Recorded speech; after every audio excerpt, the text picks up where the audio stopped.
All right. Hey everybody, Adam and Madison here. We're gonna do a little video just walking through the game plan, the three principles, and I was just gonna walk through an example that's on my mind lately, and then we'll just see how it goes. So with that, I'll share our Miro board. We'll jump right in to Tools for Thriving.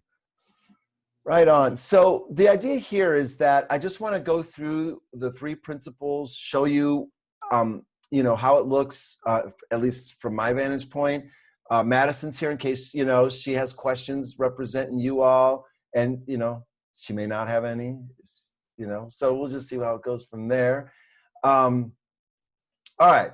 So what I want to do is start with the focus and why does it matter? It always begins there. That's the key. And it's a small step. And I know it seems ridiculous, but if you don't say what your focus is, then everybody might have a slightly different meaning for it. Like if you're working with other people, like if, let's say you're doing something with, you're in a romantic relationship and you want that to be the focus or something, or you're with your partner and you're going to focus on your relationships with your in-laws. You and your partner are going to focus on relationships with the in-laws. So both of you might have a different sense of what the focus is. And so you want to have that discussion to make sure now you have as clear focus or aligned focus, because if you don't now, Madison, what will happen later? You won't get the outcomes that you want. Really, you won't. And you'll realize that we're working against each other, and then you're going to have to go back and hope you could fix things, but you might already be married by that point or something. I mean, I don't mean to make it so dramatic, but it is that dramatic. It really is. This is what it really is, that practical. Our relationships come down to alignment. And so let's have them be as aligned as possible, as early as possible. Why do we want a bad relationship if we can avoid it? Whether it's romantic, business, friendship, whatever. So, all right.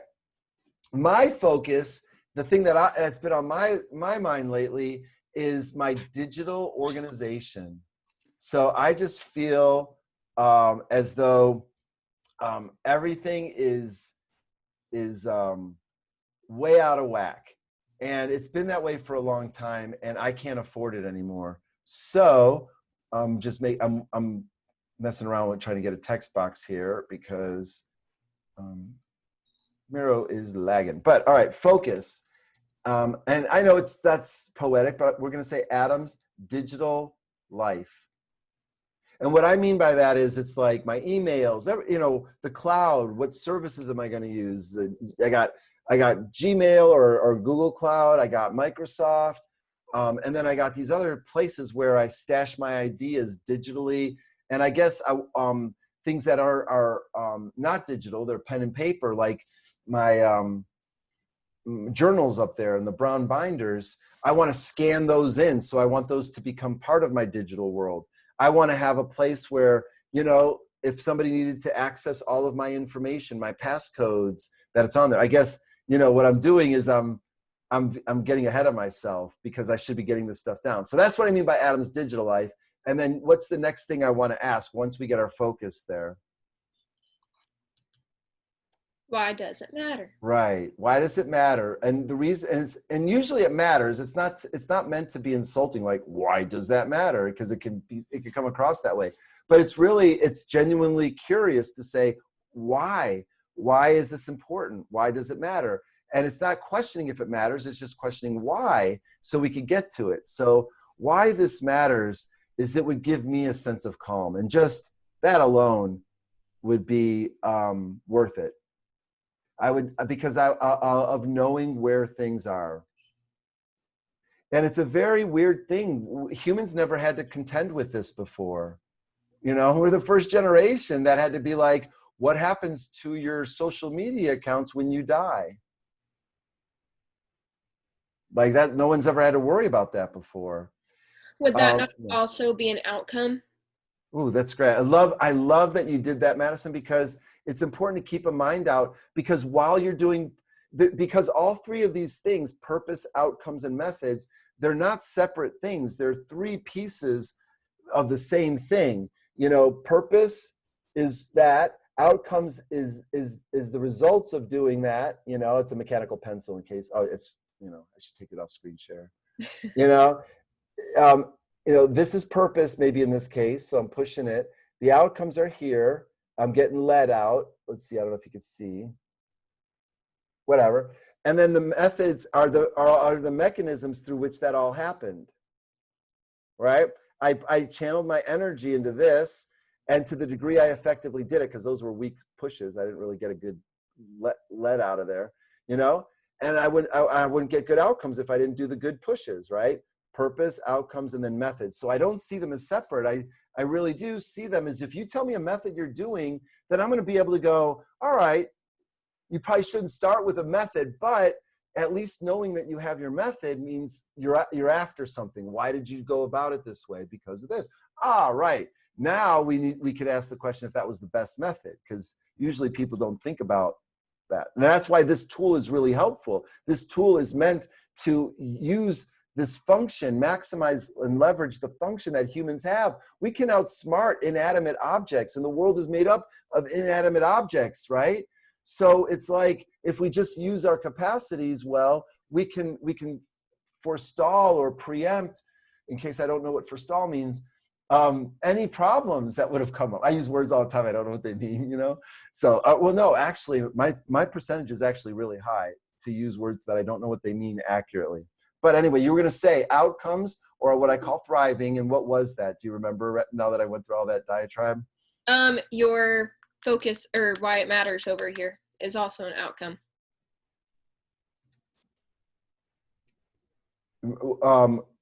This sense of calm. Yes. Yeah, knowing where things are. Good. But maybe, yeah, so I guess what I would maybe want to say is, let's take knowing where things are, and let's now put it in an outcome format. So my data is easily retrievable. See what I did there? Because I don't want to just take my purpose and reiterate it. You know what I mean? I want to convert it into outcome form. Okay. So good. So then what I do, I'll just jump back into purpose. I'll jump back into my focus and why it matters. And you can see Miro's lagging again, which is bummy, but we'll still make progress. All right. Why else does this matter to me? I think I'm missing a lot of opportunities. The way my mind works is I capture ideas, and then just so I don't lose them. But then what I don't do is I don't have a way to sift through them. So it allows me to sift through ideas, which to me is, that's all I have are my ideas. And let's just say that's enough for now. I don't want to belabor it, because I'm doing this for demonstration purposes. No, and actually I'm going to do something with this. All right. So let's just get a few more outcomes on the board. Like, what does it look like when I've achieved growth or success? So let's say I've developed the habits of organizing or maintaining, once I've developed it, to maintain my system. I would like to reduce all my clutter. That'd be great. Just reduce all digital clutter. Like, I'll just do this real quick. I'm not proud of this, but I'll just show you. I'm just going to show you my desktop. But I'm not going to do it for long. So, like, see that? There's a lot of things in here I don't want to lose. And that's just not, it's just not functional. And so that's what happens to us, is if we don't have a place to put things, then they go all over the place. And that's what this method is about. It's a place to put things. What's your purpose? Put things in the purpose section. What are your outcomes? Put them in the outcome section. What are your methods? Put them in the methods section. And everything a human can do will have those three elements. So I want to reduce clutter. Let's see, what else? What other outcomes do I want? Well, I also want to consolidate. There's probably a better word, tools and apps and programs, because I have all kinds. Like, I have Evernote, I have Miro is my new favorite, and so it's like, that's not feasible. What else do I want from this? Well, let's just stop there for now, just because in order to keep it moving. But I could do all sorts of things here. When you're in this section of outcomes, you could drill down. You could say things like, I spend 10 minutes a day organizing, and that's it. My emails are inbox 0. I mean, I could be jotting all these down because these are all true, by the way. Inbox 0 would be great, or something like that.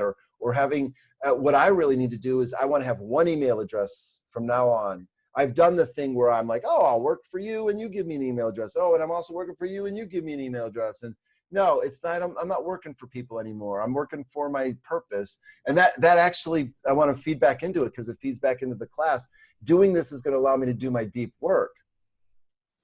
That's another purpose. In fact, that's a very important purpose, to do your deep work.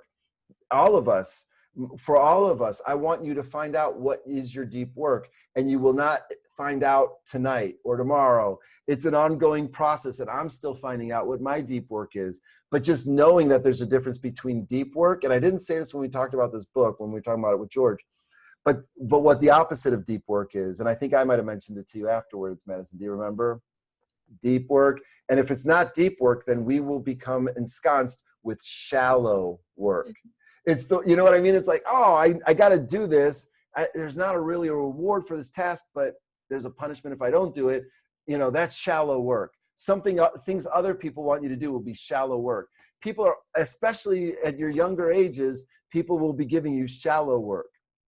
And what you want to be doing in that process is learning how that hits you, aligning and contrasting, because some of that shallow work might lead you to deeper work. So anyway, so that's another reason why this matters, because I want, and just in case it wasn't clear, deep work versus shallow work is about, it really says a lot about how we distribute our resources. Absolutely. Where are your resources going to go, Madison or George or me or anybody? Are my resources, my time, my talents that I've developed, I don't know why I said it that way, my talents, you know, but like all that stuff, those are resources. And if I can either put them to the shallow work that the world wants me to do, here's a job and do this, you know. Henry David Thoreau in his book Walden once said, I'm going to mess up the quote, but a man would be insulted if you offered to pay him to throw rocks over the wall one day and throw them back over the wall the next day. But today men are no more worthily employed. You know, like if you think about a lot of the jobs, even today that people do, it's really just, I'll throw the rock. Okay, I'll throw it. All right, we'll do this, we'll do that. And there really is an impact. So deep work is what you're looking for. You're looking for it. You aren't supposed to find it. If any of you came and said, I know what my deep work is, not that that's how you talk, but that's how you'd sound in my head if you said it, because it's, I know it. I know the feeling though. You want to arrive. There's no arrival. There is no arriving, because after you arrived, I'll ask you the question, okay, and then what? Okay, and then what? And you've already done this. You've graduated. Oh, when I graduate high school, life is going to be great. I'm set. No, you're not set. It's a new challenge. It's a new opportunity to thrive and grow, but you didn't arrive. And we have to get used to that. And that's why I say life should be thought of more as an event, you know? Anyway, that's another story for another day. All right, this is getting longer than I wanted it to be. We got to get into factors, but deep work matters. And this tool will allow you to do it, or just thinking this way. It's not the tool, it's the thought. And it's not even the words. I don't care if you call it purpose and outcomes and methods. I don't care if you call it thriving, as long as you get what we're after here. So I need to start thinking about what are my factors. And so the way I told the group to do it was just to start brainstorming and just, you know, just do kind of like a mind dump. So if I were to do, like, at least to get it started, again, it won't be a full-on version, but if I were to just start a list of like, what are those factors necessary to have these things? Easily retrievable data, habits, clutter reduced, apps consolidated, you know, and more, you know, what are the factors necessary? Well, I could begin to start thinking like, what I need is, I need a clear system of what content I'm going to be playing with and the rules for organizing it. I've never thought of that before, but I'm like, yeah, if I don't do this, I won't be able to have these things. That's the question I keep coming back to. Now that's very big. That's because developing a clear system of content, and again, it didn't get the T because of lag, but what I'm starting to do is just start to populate it. Okay, that's a big one. And I'll tell you what I think about when I think of this way. I think of a juggler that has a bowling ball that he or she is juggling, and one of those maybe a sharp knife and a feather. That's no juggler could probably do that. But just imagine that our life is like that. Some things are bowling balls, they're big and bulky, and some things are knives, they're sharp, they can cut you, they're delicate. And some things are feathers where, they tickle and they're not hypoallergenic. I don't know, but like, we have variety, and so we have to think about it. This is a bowling ball, it's a big one. But maybe in my list of what I need, it could be a small thing, like I need a new computer. I want a faster new computer. I need to have, I need to set criteria for what apps I'm going to use. Cause I've sampled enough of them. I need to boil it down. What do I need? Like on one hand, I know that I really like Miro's visual aspect, but on the other hand, I don't like the lag. So you know what I mean? You have to find what your tools are, or what I have to decide what my criteria is and select my apps. And then, so that's really important.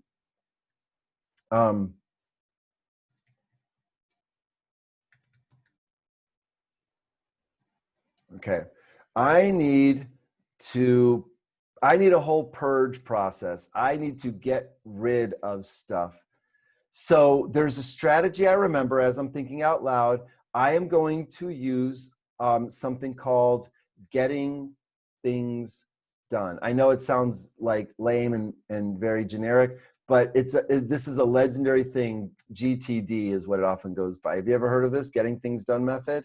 No. So it's really good. I should probably do a class on it separately. I can't do it now, but that's going to be helpful. All right, what else? I need to reduce my note taking to one notebook. I have notes that go everywhere, and I need up there. I got a whiteboard over there. I text myself stuff. I throw stuff over the wall to you, and I have several people, and it's like, I heard it said that a squirrel actually has many places it stashes its nuts because it can only remember 20% of them, or something like that. And that's kind of what I'm doing. I'm taking my walnuts and I'm placing them in different places. So one notebook. I'm doing too much exposition. But as I'm going through these factors, to see what else do I need to get these things done, then I'll know where to put my resources. So I'm going to keep generating my list. And let's say I'm just populating it here. I mean, it's not even going very well on that front. But I'm going to generate a whole bunch of lists, and some of them will be feathers, some of them will be knives, and some of them will be bowling balls, or some of them will be big, some of them will be medium, and some of them will be small. And what do I do eventually? I'll cluster them. Like clear system of content and rules. That might go also with setting criteria. These are all the designing aspects. So there's factor number one, let's say. I'm doing this real quick, but I'm like, okay, I need to design this right. So design is one of the key factors. And let me just stop here, Madison. Is this making sense, or do you want to add anything or ask any questions while I'm doing this? No, I think it makes total sense. Awesome. Good. So, and while I'm here under design, I'm going to think, okay, well, if I already know that it includes some things like design is going to include, setting up the rules for content and deciding what content. So yeah, it's not writing super well here, but you know, you could see if you had a pen and paper or something, you could jot these out. These are like little subcircles. And if you've ever seen me do this before, you know what I'm going to do with these things. Because once we lay out the factors, all right, let's just say one of them's design, and then another one, just for some low-hanging fruit, we'll call technology. And you know what else I'm going to need, Madison? I've been thinking a lot about this. Okay, I'm not going to mess with the, you know what I mean? Like it's not, it's, that it doesn't matter that much for our purposes to do this. I want to. I think I want to hire an assistant, someone to help me with this, a virtual assistant or a personal assistant. I need somebody. And what I would do under there is I would start listing what criteria I want for that person, or how I would begin looking for it. Like I would need to do, yeah, the lag is just so bad, but we'll power through it. I would want to do, you know, job listings. So pretend that says job listing there, you know? And then I would also want to say, you know, what kind of qualities would I want? You know, maybe list those. Oh, you know what else we need? We need to write a job description. So that would be a great task if I could write that down there. I can't write anything. It's just way too laggy. But now you see what I'm doing here is I'm laying out my factors. And what have we spent here? I mean, let's say we spent 15 minutes, you know, let's say we end up spending an hour on this. But in that hour, if I map out these factors well, and I kind of get these wheels laid out, then I'm going to know where to put my resources. And that 1 hour is going to turn out to maybe save me thousands of dollars, or save me way more time down the road, because I already thought through something that I realized was a bad decision now that I wouldn't have realized till later. Or maybe I hire an assistant, but I never put the thought into the qualities. I just hired whoever.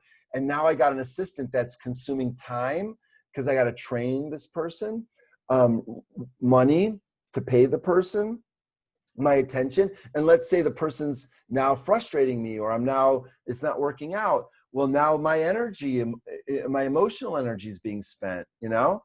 Maybe a client interacts with that assistant and is like, that assistant's terrible. And then I lose a client.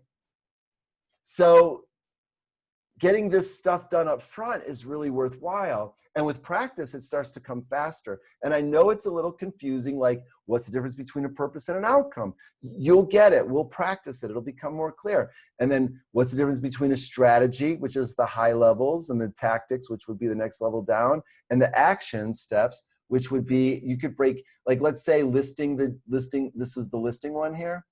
So I could break that down into, I'm going to write a Craigslist ad. So I'll write CL for Craigslist. It won't even show up. All right. And I am going to maybe have someone proofread it and see how it sounds. And then, you know, like these are the action steps I do that will complete the tactic. And then if I complete the tactics, that completes the strategy. And if I complete the strategy, what does that produce? Outcome. Right. So that's how this all works. Now, the last thing I'll say on this is once we get this laid out a little bit, I then can say, wow, now I have a picture of what this is going to take. So how must I engage? And remember, the reason I use the word engagement for our third principle, it's thriving is up here. These two things are about thriving. This here is about alignment, because these are the things we're going to align. We're going to align the factors. We're going to move them. Like, let's say I don't have an assistant right now, and I want to have a great assistant. That my expectations are, I'm not settling for anything less than an 8 in terms of it being a great fit.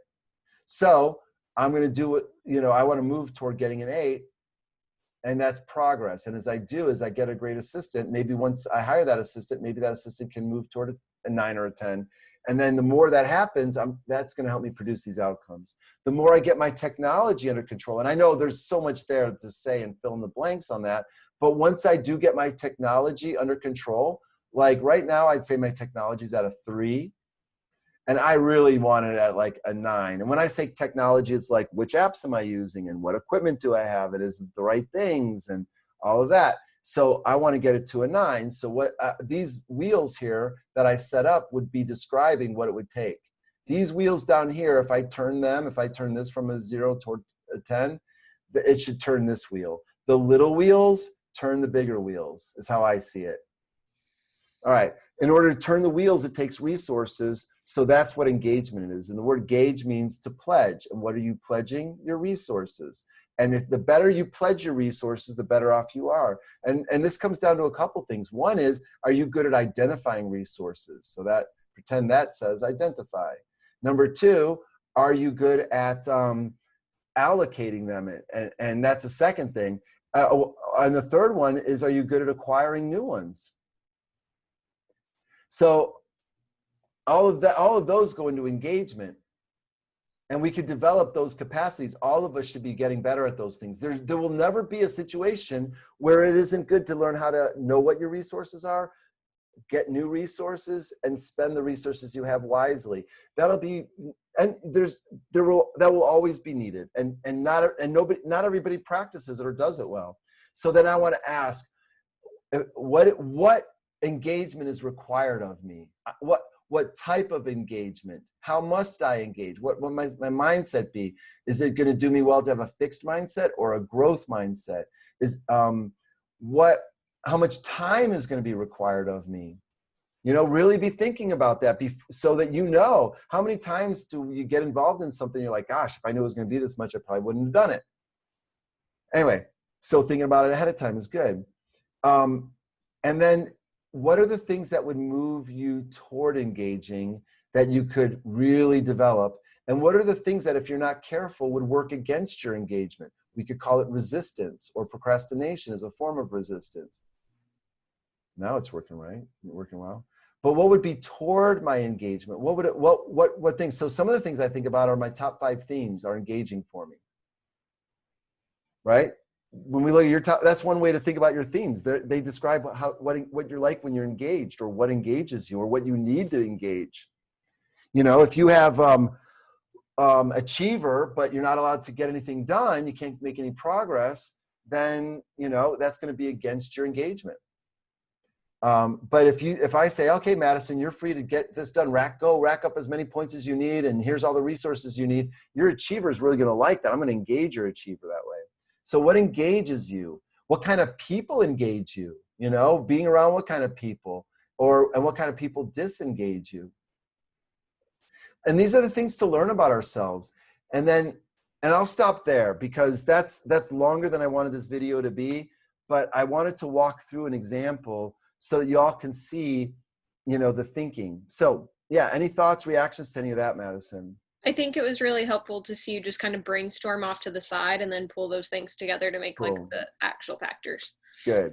Yeah, so here I didn't get into super details, but it was a nice, let's talk about the theory, and let's show a little bit of applying it. Let's talk about the next theory and apply it. And now I think people should have the fuller picture.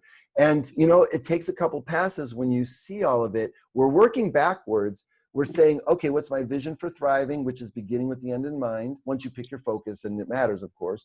And then you're saying, okay, what factors must I align for that outcome to take place? Because that's going to tell you where to put your resources. And if you're putting your resources into anything that's not part of your factors, we have to answer why. Otherwise, we're not being wise with our resources. And then it's not just about knowing what needs to be done. It's getting ourselves at the right state. Do we have the right amount of time? Y'all are learning this now. Wow, you know, I want to give my best to the things that matter. I can't afford to give all of me to everything. I can't afford to say yes to people. So I need to think about why I say yes and why I let people, you know, enter my upstream. Am I pleasing them? Am I going by what they want instead of knowing what I want? Or is helping other people part of your purpose, which is valid too? You know, I'm not against people pleasing. I just want to make sure you know why you're doing it. You know, if you're going to do an internship, why not pick the internship that would best turn your resources into outcomes rather than just whatever internship comes your way? All right, stuff like that. It's the way of thinking, and we'll leave it there. All right, have a good one. Now I'm going to stop recording.